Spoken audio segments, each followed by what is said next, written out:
So the first question is, what stereotypes or misconceptions about Cambridge are definitely not true? Maya? So before I came, I really thought everyone would be in their rooms 24/7 and no one would go out, no one would drink, and everyone would just like be on their computers like in the dark. And it's false. If you do want to do that, you can. Some people do, but it's a lot more diverse in terms of personalities than I think people think it is. There's a ton of nights out. Everyone kind of chooses their favorite night out to go to, and they go every single week if that's what they want to do.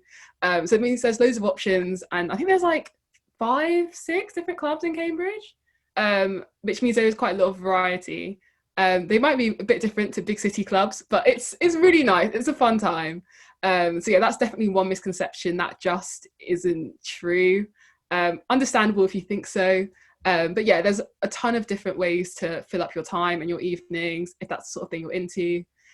So yeah, I wouldn't be too worried about that. There's lots of different people, and you quickly find people that are into similar things. Roshni? Yeah, just to jump on that, like one of the amazing things that I found going to Cambridge is how many societies there are. It's unreal. If that's sports, or if that's politics, or if that's cultural societies, or if that's initiatives being started up, you can get involved in anything. And if you got even the strangest hobby, there will be a society for it. So just kind of look out for that. It doesn't even have to be in your first year. People are always changing, finding out what they like, but you'll find your people no matter what. Isn't there even like a society where you can basically, you have a person and then you have to go find them and murder them? And then you have to like reenact like this massive murder scene. I don't know what society it is, but if you would like to reenact that. It's not real murder. You have a pen and you have to touch on the pen, okay? It's not real murder. Oh, it's obvious. Thanks for clarifying. What proportion of your time do you spend studying in comparison to socializing? I was going to ask, what's the difference? Do both at the same time. I mean, Shay, Miss Socializer, go ahead. So that is what I sometimes try to do. Like if you study with friends, like obviously there are times where you have to tell yourself that like we're gonna study, if not nothing will get done. But normally when you're studying with other people, you do get a sense of motivation, especially if it's in a library where you can't even talk. So you just kind of see your friends studying and you're like, frick, I need to study. Or you see them go off track and then you send them like a gift saying like, I see you go off track, get back to studying. Like if they're on Facebook, you send them a message on Facebook like, what are you doing? Kind of thing. And then you do get those like little breaks, like if you're like, you know what, I need to stretch my leg, then they're like 5 or 10 minutes.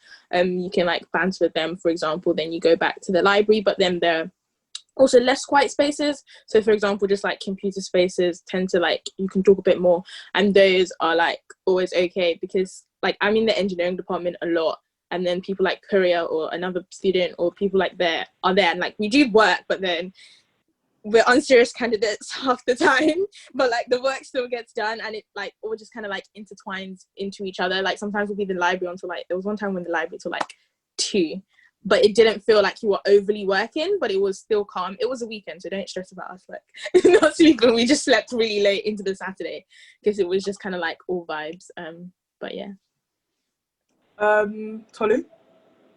I just wanted to add that I feel like it's good that you have the structure of lectures sometimes, because then you're like, even if like you don't feel like you need to attend the lecture, like I should be doing work, and it's kind of pressure to kind of get on with work. But because you're out of lecture for quite a decent amount of time as well, it's so easy to like split up the time, literally split up time you want to sleep. If you want to sleep for 12 hours, just know that you're still going to be working for a certain amount of time. And as long as you like split up your time, make sure you're joining societies you like, and make sure you're like delegating time to go to them, then there's so much you can do. And again, with the working and socializing thing, I'm always working with friends. Library sometimes, most of the time it's just in our rooms, like with music on our laptops, just doing work together. And the good thing about Cambridge, I find, is that a lot of the time we're all in the same boat. Like we want to have fun, but we also know we have an SAG. And because everyone has like the same mindset that we still need to get work done, it doesn't feel too bad when you're actually sitting down to do it, or you don't feel too guilty if you're like going out and having fun as well. Anyone else want to add on? Nope. Okay. Then we'll move on. So The next question is, I've heard that there are not many Arabs at Cambridge. My question is whether the Muslim community is open to us. As I've heard, it's very heavily South Asian, and I'm worried I won't fit in. Yeah, so we're going to pass that question to Piria. Yeah, so I can't really answer that question on behalf of Arabs or like Arabs everywhere, because I'm not even Arab myself, but within the Muslim community, there is definitely an imbalance towards South Asians. But I think that because sometimes, you know, there might be less Muslims than when you come in from school, we all sort of stick together, and there is always like a place to hang out when you want to just be around people who were in the same position as you in school. At the same time, there's a lot of like Arab-based initiatives, like Emirati Society has really grown recently, and they're doing a lot of access work there. Middle Eastern societies also like completely restarted in the last couple of years, so that's really good. But yeah, there's always like some sort of initiative, some sort of activity going on, regardless of your situation there. Thank you. So the next question, do the colleges have halal food? So I'll pass this on to Roshni to begin with, and then we can kind of go round. So we can all talk about our different experiences at different colleges. Yeah, so my college, so I'm at Newnham. What's good about Newnham is you have your own space to cook. So even if you didn't like the buttery, so the buttery is like the canteen space. Even if you didn't like the food at the buttery, or it wasn't halal that day, then you can go cook your own food. And on like the AIM website, there's places where they'll say you can shop to get like halal meat or whatever. Depending on the college, it could have either a halal option or you'll have to go vegetarian or pescatarian. But for me personally, it's all right because there is also a cooking space, so I like to cook my own food. Yeah, also, that's my answer. Also, it's worth mentioning that at certain colleges, if you know that you're going to be eating at the buttery, the canteen, you can call the buttery beforehand and say, oh, I'm going to be eating there. And they can make like a separate halal dish just for you. I forgot to mention that. That's something that certain colleges have. So it's worth checking at your college. Like, just make sure that like you know how their system works. Is there anyone else that wants to talk about this? Tolu? So I forgot to mention earlier, but I'm the BME officer at my college, so that fits, as Josh explained what that was. So recently we got halal meat in the buttery, so there's halal food. Did I say halal meat? I meant halal food at FITS. And also it is at a lot of different colleges, and other colleges are starting to introduce it probably for next term or the term after. And also at formals, as Roshni said, you can opt for a halal option at some colleges, and otherwise there are like vegetarian, vegan, pescatarian options as well. But it does vary between college, like how options you have. The next question is, if you don't drink but still want to go out, is there a lot of pressure to drink? So, okay, so we're going back to Roshni again. Don't worry, you won't hear my voice throughout the whole of this. But yeah, I don't drink. I've never drank my whole life. But from a very personal experience, I've not felt pressured to drink at Cambridge. Like I've gone out to clubs and nights out, and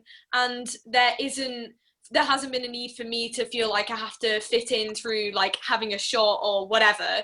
It's not been there for me. I think it's because I've been able to surround myself with friends that completely respect where I stand. And I think just saying that out from the beginning, that like at the beginning of the night, like I'm not drinking, I don't drink, it's quite like it's accepted in that sense. And like there are many different like preferences that people have in Cambridge. Like there's a lot of students from all around the world, so people don't drink. That being said, like there is definitely drinking in Cambridge.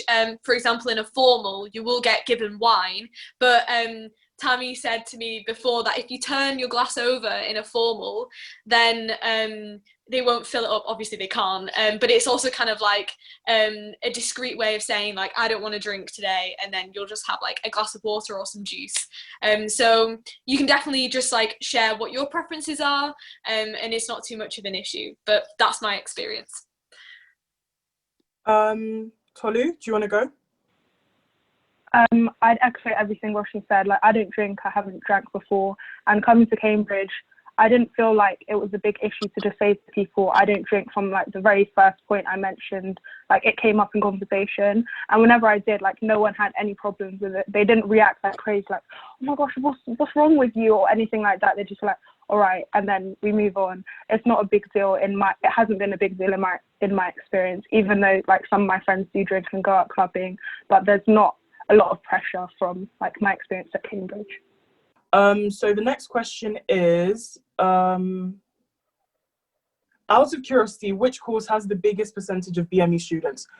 Just to like obviously jump onto this question quickly, like it's very, very different. It's hard to know. We can't give you an exact like percentage. We can't give you an exact course. It varies like between years, between courses, and yeah, so we can't give you an exact course and an exact figure. But I think we could all go around quickly and just tell you about our experiences at doing our different courses. I think one of us HSPS people could probably talk because we're all talking about the same thing. So I'm gonna go to Anaya first. So I think HSPS, from my experience, has been quite a diverse course. There's a lot of Black students, there's a lot of Asian students who do the course. So like in lectures and stuff, like we'd sit together and like maybe like do work together and essays and stuff like that. So it's been a really nice experience. I guess college-wise, it's less diverse because like, again, like your cohort is being split up across like 31 different colleges. But I think like just knowing that there's always like people in your course that you like come from a similar background to you, you can shoot a message to like ask for help with essays or stuff. And like we even had like a group chat for HSCS students, which was really, really nice and really useful. And yeah, so I'm going to move on to Sense. Would you like to answer this question as well? Yep. I do engineering, and I think this question is quite subjective. So which sort of background you are within BAME. For instance, there's a lot of like East Asians in engineering, but we only have Shay as like the only Black female engineer in our year. So it really depends. And who should we go on to? We've got tons of engineers and HSPSs. You know what? Another engineer is going to be fab. Vidya? Oh, I do classics. Oh. And Yep, I forgot. It's all right. But the course itself is very small. There's only 90 people, and there are, I think, 5 non-white people in our year, and even less in other years.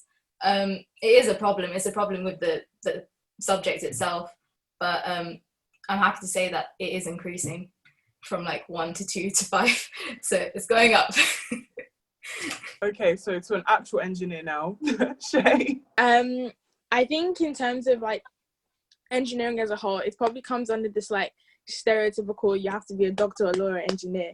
So like there is like a decent BAME community within engineering. In terms of like when you break that down specifically, so as Sense was saying, like there are quite a number from East Asia, but then if you like break it down to countries as well, like specifically in East Asia, there might be like a lot more from certain countries than other countries. And then in terms of like, so if I like what I've noticed for Black students, I think there are about 10 of us, so this is Black as well as mixed race, so like mixed with Black. But then if you then add in gender and all those kind of things as well, because engineering is still quite a gendered subject, so to say. So I think the percentage for our year is like 25% female, and then yeah, so then when you add all those kind of things, that's how you end up with like people being like the only Black female on the course. But then initially I felt like, whoa, what happens like if my wig's not on, like who gonna tell me? And all that kind of stuff. But then later you're just like, actually that's a pro, because these guys probably don't even clock my wig's not on right, because they just don't know, and things like that. And then you just kind of like learn to just kind of vibe with everybody, and you realize there are other people who are quite similar to you, even though like on the surface they might not appear to like be similar to you, but they can like, even if they can't empathize, they're ready to like sympathize with your situation. Like I'm pretty sure half the guys in my course, I've heard of all the drama problems when the head wrap isn't on right, the wig's not on right, the this, the that, the outfits for ACS, all of that. They've heard the whole drama. So yeah, it's not too bad, like once you get to know people, I think. Okay, and Roshni? Yeah, so I'm a history student, and kind of like what Vidya was saying, history is not the most diverse course. Like if sometimes I look at all my HSPS friends and I'm like, if only. But no, like it's not absolutely the best, but what having been involved with like BME activism, I've been able to actually meet people that way, who I might not have met because it's like a larger lecture hall, or whatever. But I do find that when you're BME, you do gravitate. There's something like, especially when there's a small number of it, it's like, I clock you, I see you, and then you do sit with each other, and there is a kind of like solidarity. But yeah, kind of getting involved with the BME campaign has allowed me to, like, I guess kind of get that kind of like, why is there no other people out into something productive. So we're launching Decolonize History, which has not happened before, with another BME history student, which would be really good. That's happening this year. And yeah, most people, so with Decolonize, like, it's not just BME people, it's anybody can join, but that does show kind of the other side, that like people know that this is not right, and do want it to change. So there's a lot of like push towards that, and yeah, it just kind of, the good thing about being BME, and I guess in a course that is less diverse, it really pushes you out to meet other people that aren't in your course, so that you can like talk beyond just for me history, and like you can chat to others, and being on the committee for the campaign has really allowed me to do that, and just talk to others, and get a kind of broader perspective, so that's me. Okay, thanks guys. So I'm gonna ask this question because I just think it's really interesting. So someone was asking about like hairdressers and barbers in Cambridge. So we're gonna pass it on to Josh. A bit of a sticky one still. I'm joking. So in terms of barbers, there are a couple. More on the sort of expensive side. So I think the cheapest trim that I was able to get in Cambridge was about 15, which might not seem too much, but so where I live, I get a trim for about 9. So I mean, it's a decent enough compromise to sort of pay £5 extra over coming home, but I say the quality can be a bit hit or miss. So I mean, probably just don't cheat on your barber, is what I'd recommend. You know, you're able to come home essentially whenever you want, and you often find yourself coming home probably once or twice a term. So I personally would recommend waiting till you get home to get trimmed, but there are barbers available. But if you're willing to take the risk, then I'd say go for it. But personally, I've only used Cambridge barbers in an emergency, essentially. I can't speak on the same, I can't say the same for Asian sort of barbers, and because it's a different hair texture. I personally only go to Afro-Caribbean barbers, so I know there are quite a few barbers that will sort of deal with Asian hair, so there's much more variety there. But from a Afro-Caribbean experience, I personally would recommend getting trims back home. Although, again, if you're willing to take the risk, it's up to you. Shay? So as you can see, I'm exhibiting one of the many head wraps I have now invested in. So there are multiple reasons why I kind of maybe moved into like head wrap kind of things. But yeah, personally, I just don't like doing hair. It's a pain. I have a very sensitive scalp, and some of these Nigerian, Ghanaian hairdressers, they show zero mercy when they're braiding. So I just decided to save myself the tears. But I think the upside, so there's like downsides and upsides of the fact our terms are quite short, so they're 8 weeks. The upside is that if you get a trim before you come, or you get your hair done before you come, you can normally like, okay, when you get to maybe week 7, week 8, you're pushing it a bit, but it's still bearable. Maybe put like a headband on or wear a little cap or something like that. But I think that's the pro of the 8 weeks term. You're just in, out. You don't, even like when it comes to food, you can pack enough into me for 8 weeks, no stress. Unlike some of the other unis where it's like a whole 12 weeks kind of thing. So I guess it's not too much to stress about. Do your hair before, and like you can firm it the whole way through the term. Shay just packet noodles, balanced diet. I mean, it is. You can spice up add vegetables. Add what you want. Add what you want. I did also want to add, there is a hair shop in Cambridge. I discovered it when I was in an emergency. I just had to take my braids out, and I'd left all like my shampoo, leave-in conditioner, everything in London. So I walked to this hair shop. It's really well stocked. They have all the essentials, and the lady there is really nice. So there are one option there also. But also bear in mind that shop is very expensive. Like, I'm not gonna lie, it is a bit, the prices are a bit higher than you would find elsewhere. So I think the other thing is just like form a community. The amount of times in like the ACS chat, people are like, yo, anybody know how to do a frontal? Like, I've got the rest of the wig sorted, maybe I just need this extra part done. Or anybody like able to like help me like braid my hair, all that kind of stuff. So if you want to like pick up a few things, you can like offer your services to your friend or other people, for example. So that's another thing, like, yeah.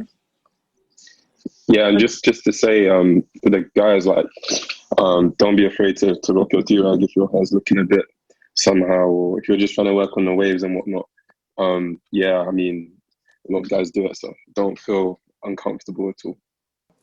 So the next question is, what's it like to be LGBT in Cambridge? We're going to pass that on to Anaya.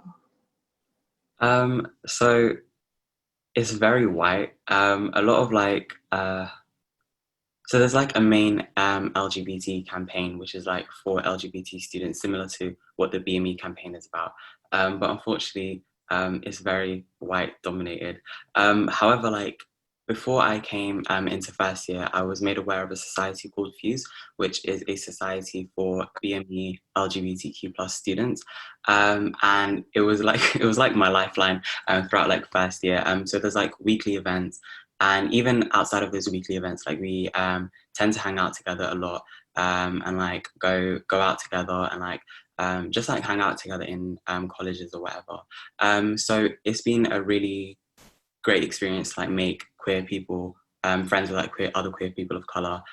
So if that is something that you're concerned with, you can like look up Fuse before you come. So yeah.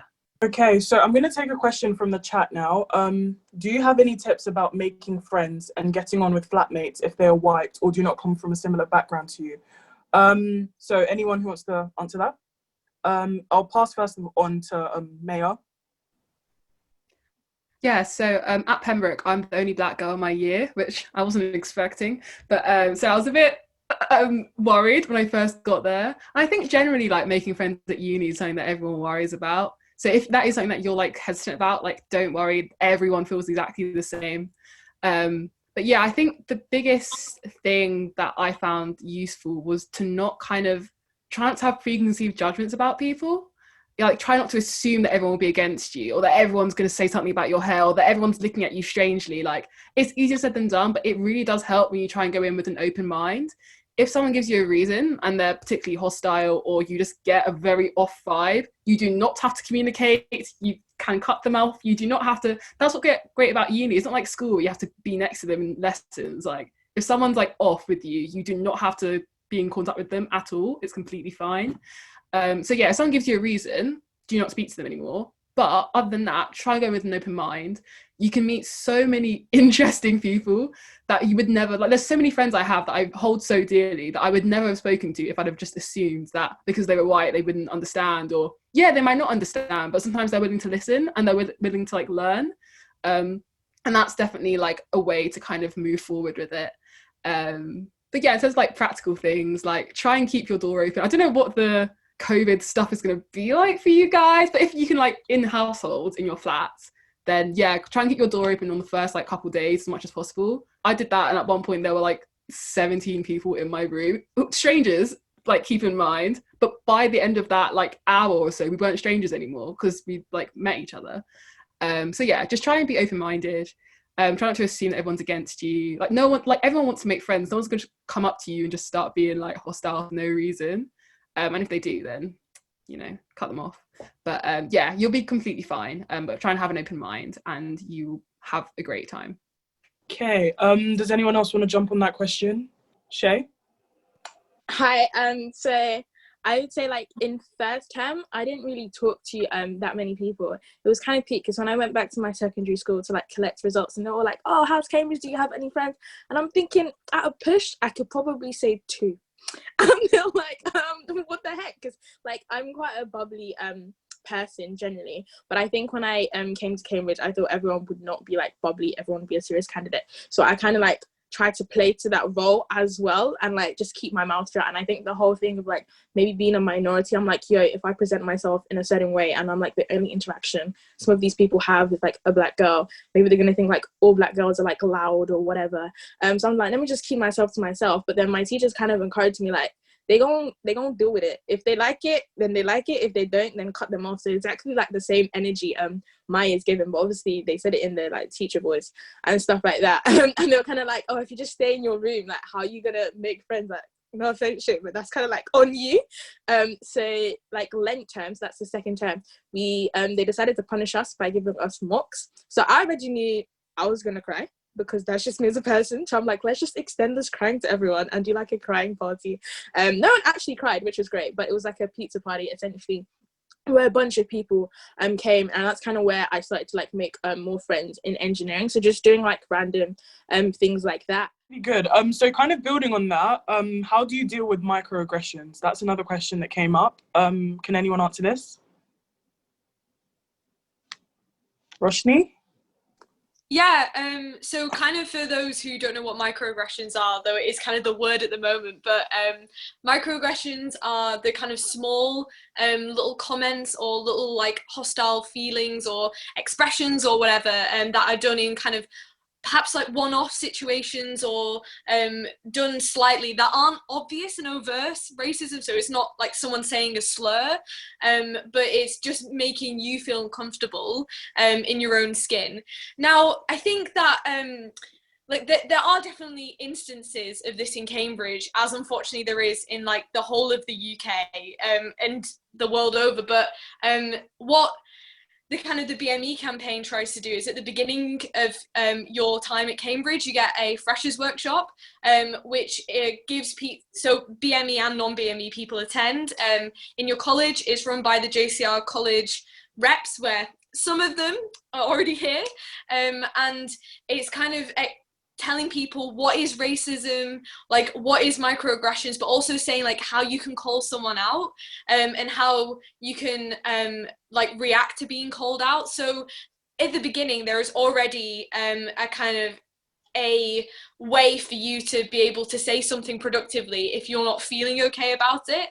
Obviously, if like it happens and you don't feel comfortable, luckily there's like a lot of different ways you can go down. You can go through your tutor if that's so that's kind of like your pastoral care in college, but you can also go to the BME campaign, your JCR college rep. There's quite a lot of students that you can go to, and of course if you're building kind of communities in like cultural societies or your friends, and normally those people will help you as well, and that's kind of the good thing about having a BME community, that people understand those sort of issues and where you're coming from.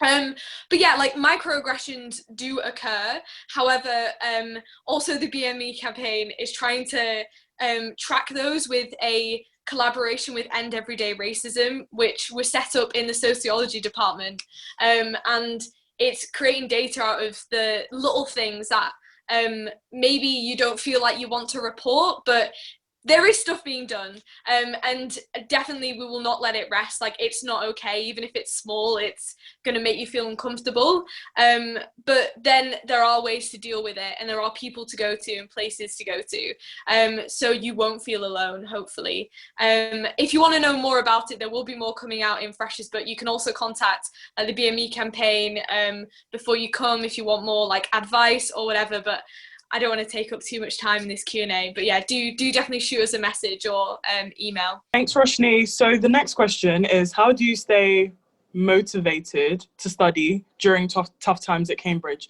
And I'm going to pass this to Puria. Yeah, so some people before me sort of touched on this, but it can be hard to sort of organise your time without the structure of a school day. But what is good, and again, I don't know exactly how it's going to work for the new cohort, But what is good is that you'll have little things all through the day. So like supervisions, if you're doing engineering or sciences, lab times, you'll have lectures most likely in the morning or like mid-afternoon. So you sort of have little like snippets of time between those to work, like free work, and you can work on whatever it is for those labs or for those supervisions, or you could do like society work and do like extracurricular work if you're part of any sort of initiative. But what I would say to stay motivated is sort of make sure that in those times between the compulsory stuff, like your lectures and supervisions, you are seeing friends, and you are like Shay says, you're in the library with friends. Maybe you're not sort of unless if you find that it works better for you, you're not sort of just going home between every lecture and coming back for labs and all that.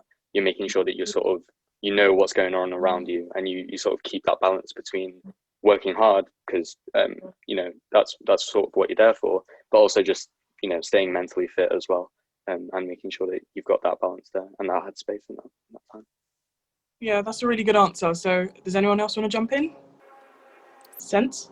Yep, I think the good thing about Cambridge is you're in a community where everyone is kind of driven. So when you're there and your friends are like, you found a really good group of friends who are supportive and you can collaborate together, it really pushes you to do better, which is something I found was different from high school.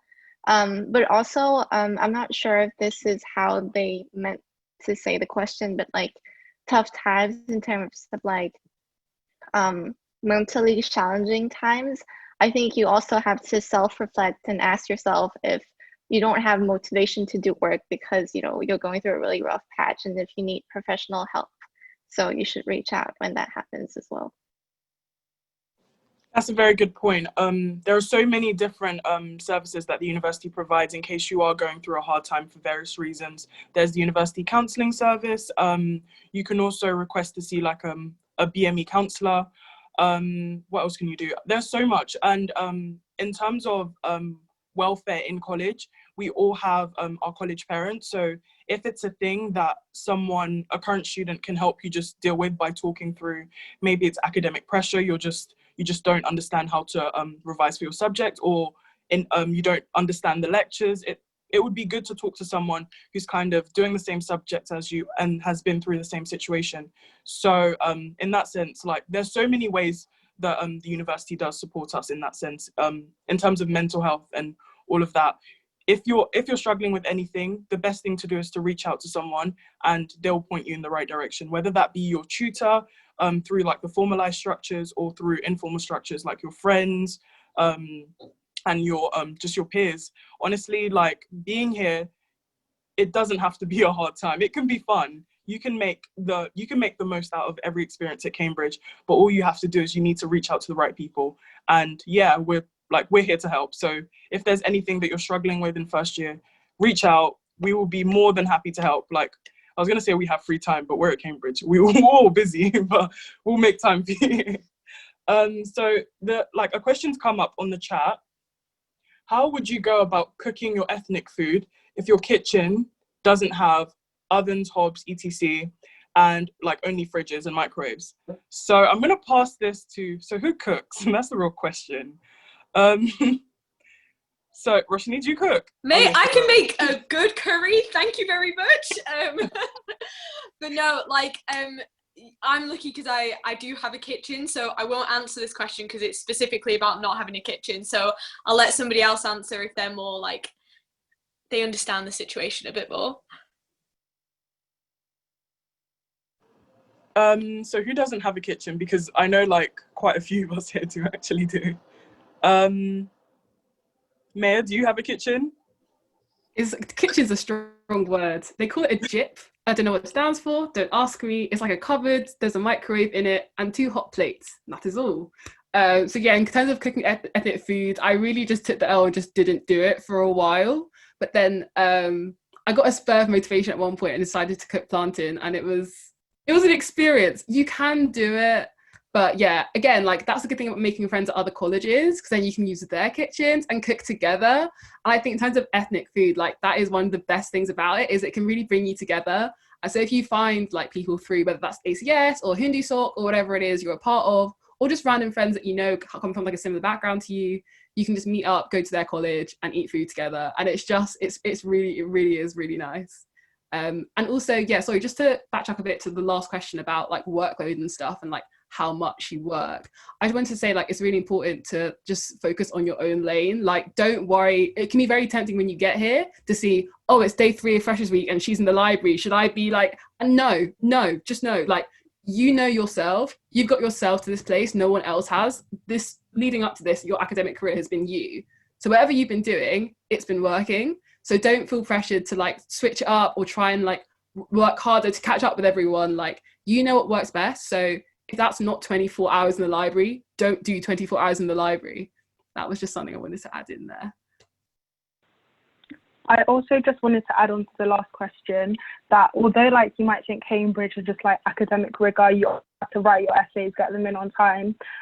While it is like easier said than done, just try and be honest about how you're finding the work and how you're coping. Because a lot of the time, if my supervisor knew that I was like spending like being in the library until 2 a.m. to get this essay done, she would tell me to stop and go to bed and just send it in the next day. And like, they are humans, they do understand that you need to sleep, and if I were to write an essay at 2 a.m. it wouldn't be a good one anyway. So just make sure being honest with how you're coping with work. If you feel like you definitely need an extension, ask for one. I remember like in the first term, I was like, no, I have to like get this done. And I would just send in really bad essays just to get it done and just not to like ask for an extension. But then like my friends around me was like, Tolly, it's not that bad, just ask, they'll give you an extra day. And then I did it and it was fine. And the essays improved because I could actually cope with the workload. There's also like tutors, and my college has a study skills supervisor, I think it's called, and during Freshers Week we had like a session with him about how to revise. And at the time everyone was like, why be in the session, like I've been doing revision for years since GCSEs. But once you get throughout the year, like people actually started to go to him and he would sit down with them and like schedule out a timetable of how to revise and speak about different ways that you could adapt your essays and things like that. So definitely try at least to use the different like support systems in place at your college or university. Thanks so much, Tolu. In terms of everything, like in terms of all the stuff that you can reach out, all the people that you can reach out to in case you do have any academic struggles, I know at other colleges there's an equivalent. Just make sure that you reach out to your director of studies. That's your first point of contact in case you have any troubles academically. So and also if there's like, in the case of your director of studies not being the most helpful, you can obviously reach out to your tutor. And then again, if that person isn't necessarily like useful, you can go to like your peers. Honestly, like sometimes having people who are your age explaining something to you it's just easier than having someone who's obviously very, very well established in their field, and obviously they know all the technical terms and they're gonna big up the studies, etc. So having someone who's at the same level as you explain something to you, it's sometimes a lot easier. So yeah, if you ever do have troubles, I urge you to always talk to someone. It's really not that serious, in the sense that don't struggle by yourself. There's always someone else who's struggling. At least struggle together, not by yourself. So yeah, let's move on to the next question. What has been your best and worst experience in Cambridge so far? So, okay, can we all go round, because I genuinely think we could all like talk about like our different experiences, our favorite times, our worst times, and how we overcame that. I think we need to like have a spin to show like the ways that we obviously dug ourselves out of these different holes. So first I'm going to go to Josh. Wow. There's been a lot. I mean, I'm quite a sporty person, so I guess yes, having the best football season that we've had at John's in over 10 years, and contributing to that by being the top goal scorer and finishing third in the highest division. I mean, that's definitely a highlight. What else? This is tough.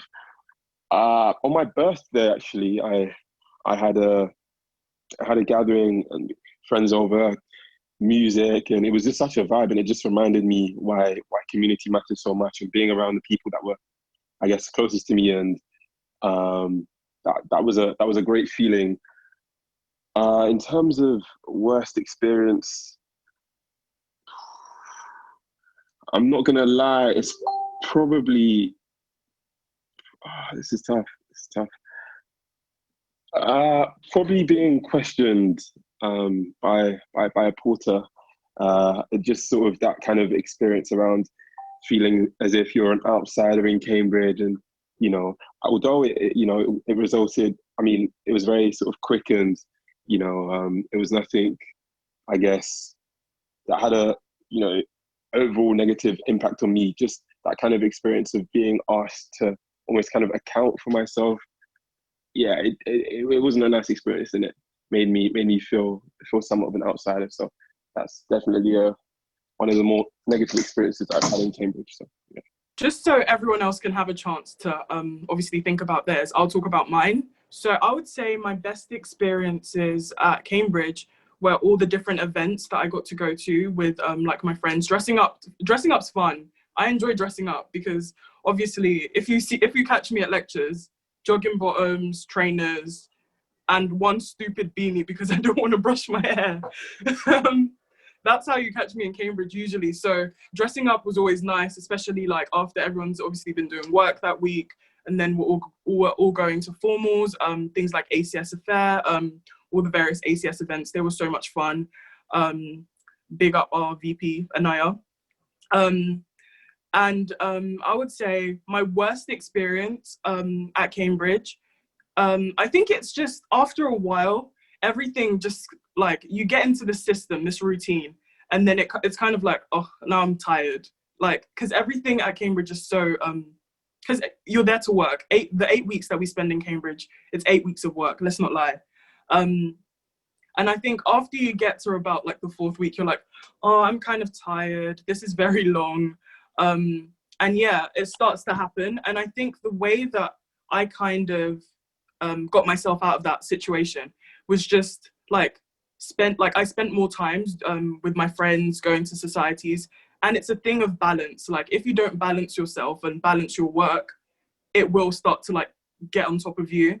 And when you do find yourself in that situation, know who to talk to. You can ask for extensions on your essays. You can talk to your director of studies. You can say, hey, I'm starting to feel a bit like, it wasn't even overwhelmed. It was just a thing of like, I was just getting a bit like, I reached that point where I was like, I don't really know, like, because everything was just getting on top of me, and I was like, I can't focus. And yeah, take a break, go back to London, go visit your friends. I went to Nottingham because I was like, you know what? I need a break from all this hassle. And yeah, just make sure that you really do prioritize your mental health and yourself. And at the end of the day, you're going to Cambridge to work, but you're not going there to turn into a robot. Let's just make that very clear. So the next person we're gonna go on to is Vidya. So I guess like my highlight would have been Mastana. So Mastana is Cambridge University Hindu Society's annual charity show, and it's like the biggest cultural show in Cambridge. So I was part of it from like freshers. So we wrote our own like play, which is a comedy skit, and then we had to learn a dance, and we like got all these people, like 100 performers and like 500 people in the audience, and it was amazing. It was in like Cambridge's biggest hall, so just pulling that off was just amazing. And I had my home friends come, and it was just such a nice celebration, especially like celebrating our culture. So yeah, that was like a really big highlight. Then low light, I guess same with like work. There was a point at which I felt so suffocated because I felt the deadlines like closing in on me. And at that point, I just had to like talk to my friends, because I realized I wasn't in this by myself, that there are people in my course, in my college, who are feeling the exact same way. So I think at that point, I asked for extensions. I told my like supervisors, most of my supervisors were PhD students, so they kind of like, they understood it was easy to talk to them. Yeah, and like talking to your home friends can also be an outlet, because sometimes, especially in freshers, you feel like, oh, we're all distancing, we can't talk as much. But when it comes to second and third term, you realize that they're missing you as much as you're missing them. So yeah. Shay? In terms of like my worst moment, or like So I'm gonna start on a low and then get to a high. I would say it was my first term report. So your supervisors decide to put a few words to paper about their experience supervising you at the end of every term. And I can't even remember the exact comments, but some were a bit unnecessary, I'm not gonna lie. Some were like, oh, she's a mystery to cheat, she's frustratingly inconsistent, yada, yada, yada. And I'm thinking, okay, do you wanna come in where you're the only person who looks like you in a completely different environment and try and like do that for 8 weeks when like every day you just wanna cry and go home, essentially. But then I told my friends and they just burst out laughing. And so like, now we just use it as a joke. Like they just refer to me like, oh, look, there comes the frustratingly like inconsistent girl and all that kind of stuff. And I remember like going to my boss and he was confused at the comments, says, oh, he's kind of like, yeah, let's just skip over them. But you know, it's them ones where, have I ever seen the supervisor again in my life? No. He was a final year PhD student. His cut, we don't communicate. So like letting it have like that much bearance kind of over me. I remember like I cried a long time. Like I'll go to sleep crying, I'll wake up, I'll start crying because I'm thinking, oh, I was really trying my hardest and like this guy just comes to scatter my life. So I would say that's my low moment. But like when the second term report came out, we did like a little what's that thing, drum roll, while I opened it in front of my friends and read it to them, and then we just laughed about him just firing shots again, because that's just what it had become. Like I can't let it faze me anymore. Then in terms of high moments, I think it's like ATS affairs are always up there for me. I think because as you can see, I'm not the most stressy person.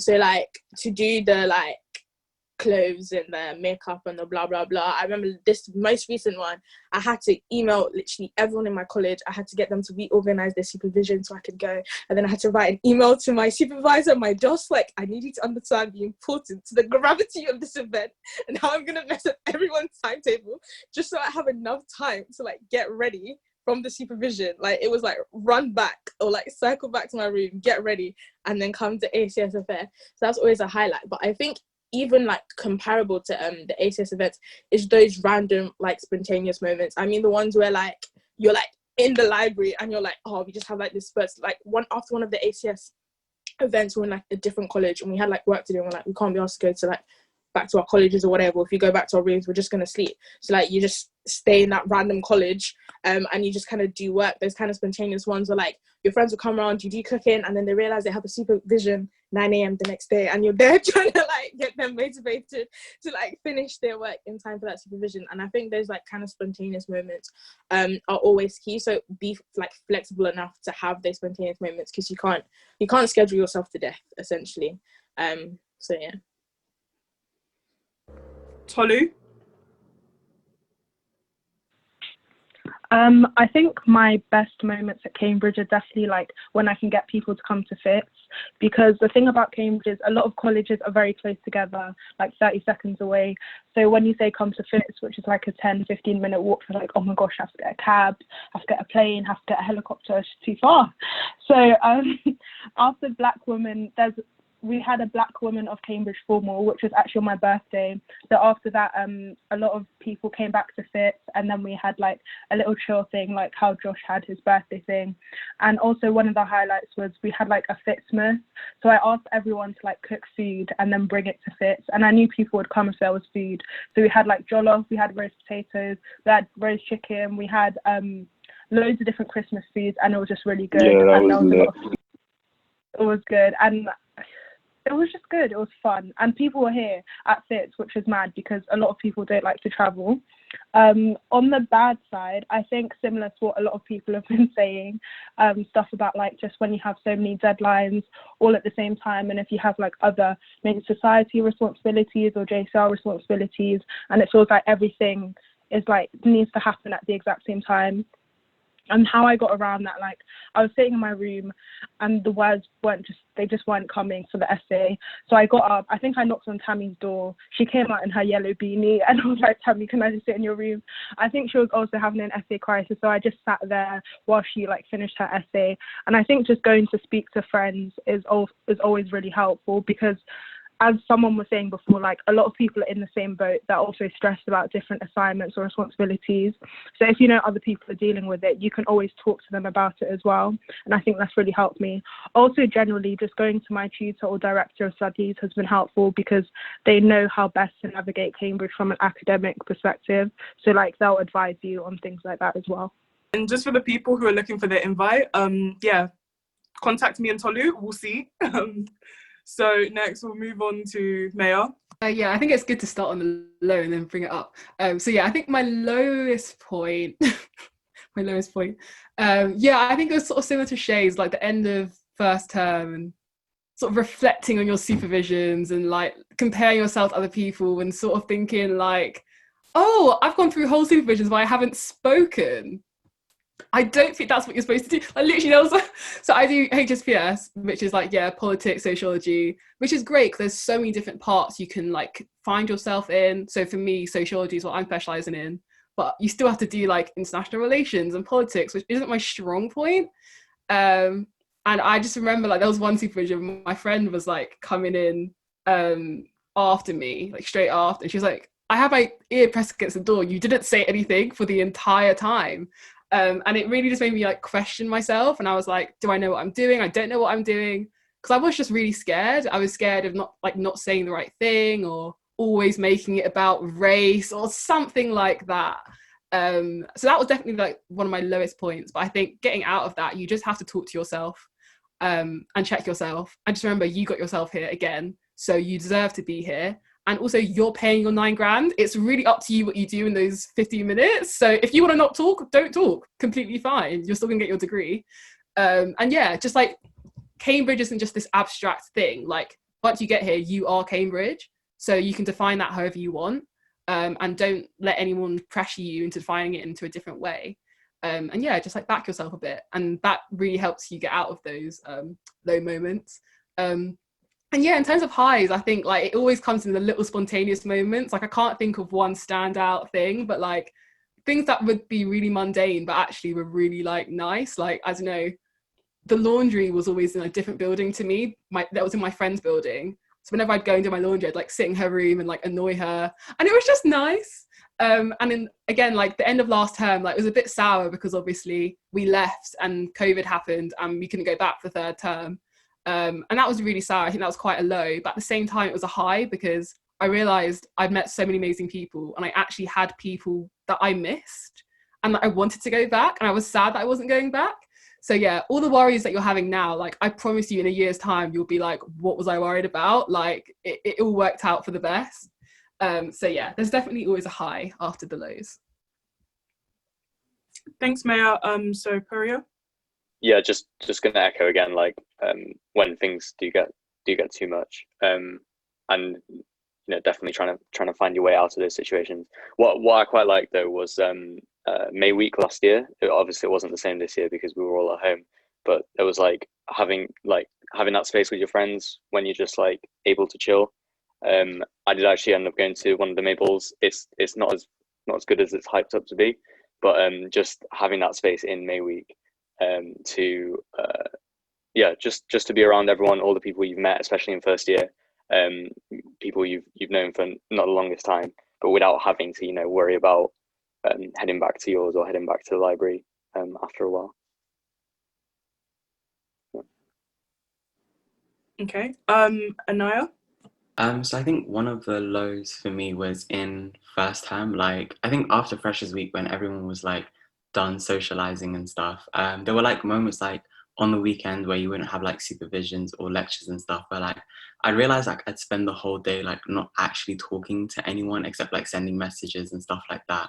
And like it felt like really like lonely and like yeah, it was just like quite a low moment. I was like, because I don't like, it felt like, oh, everyone is busy doing their own thing, like you don't want to disturb people and stuff. But I think one thing that like I tried to push myself to do, which was like led to one of my like high moments, is like just like messaging people and seeing like, do you want to like hang out, and like do you want to like go get like lunch or like go eat dinner and stuff like that. And it was like how me and Mia like actually became friends as well. So like yeah, because like you're not in school, like you're not like forced to like interact with people as you would like in sixth form or like in college and stuff. So it feels harder to maintain relationships. But when you do actually like try and make the effort to do that, it can be really rewarding. And like it was through that like that I just like miss Cambridge a lot. Like I just realized there were so many like fun moments that I had that meant like when we weren't able to go back for third term, that was like really upset. So, Sense? So my worst experience at Cambridge, I think it was third term, exam term. So it's very intense because Cambridge students can be intense when they study. I think my advice is just when it gets really stressful, stick with people who are supportive, who will bring you up and cheer you, and just learn to cut toxic people out, especially when you're tired and you don't want to deal with it. My highlight is probably the same as Perea, like May week. After like this really long period of like, studying all the time, you get to finally enjoy things, go to like garden parties, May balls, or just even like chill in the sun with your friends. I think don't forget to like, sometimes you get so like hyped up in the moment that you forgot to enjoy the little things along the way at Cambridge. So just don't forget to live your life as well. Thank you. And finally, Roshni. I was having way too much fun listening to everyone else. Completely forgot what Cambridge was like for me. No, I think like for me, a low point in Cambridge is kind of similar to what people were saying with like academics, but seeing like how much all my friends were doing. They were like completely taking over the world whilst also like getting firsts on essays, and I'm like, why am I not performing like this? And you kind of question yourself. You think I'm not good enough, everyone at Cambridge is better than me, complete like inferiority complex. And I'm like, great, I'm BME, I'm a woman, I'm from the north, I'm from a state school, what? But then like you actually think, well, no, those differences make a difference in a positive way as well. Like you've got an insight into things that other people don't have an insight into, and that kind of like gave me the confidence to like apply for the BME campaign and stuff. So that was a good thing that came out of perhaps something negative. And then a highlight for me, okay, so there's things that happen in your college. I don't know if it happens in every college, I think it does, but you get married to someone, like it's not romantic, completely platonic. And I go to Newnham, so like I have a college wife, and like just being able to share a moment like that where I proposed, I went to the botanical gardens, I like fully got down on one knee, I bought like a £5 ring from the market, it was beautiful, like it's become our special place now. And like just having that kind of really stupid thing that Cambridge does but make it your own. And yeah, we're having children this year, so and they're like the freshers that are coming in. Yeah, it's weird, and especially when you try and explain that to your parents or your friends back home, it won't make sense. But yeah, having that and like everyone has said, just making friends, those little moments that are just almost an inside joke, because everything in Cambridge is a strange inside joke that you sort of stumble through and then you get it. So yeah, that'd be mine. So I've just seen a last question really quickly, and I just think I can answer that for you. So it says, how often do you see your friends outside of term time? Well, considering that most people are from various parts of the UK and the world, sometimes you don't see, especially if your friends are international students, you might not see them at all. But it really depends. Like I've met up with a few people from my college in the past few weeks. So it really depends on where your friends live, how close you are, I guess, if you guys are willing to travel, if you don't all live in the same area. But yeah, it really depends. Like you can see your friends anytime you want to, so long as they want to see you too, I guess. I guess that's the only way to answer that question. But yeah, thank you so much, guys, for watching. We have to end here, mainly because we're running out of time, and I'm just very conscious that let this not drag too much over the time that we allocated for this. So in terms of like people to thank all of the panelists for being here. Thank you, everyone.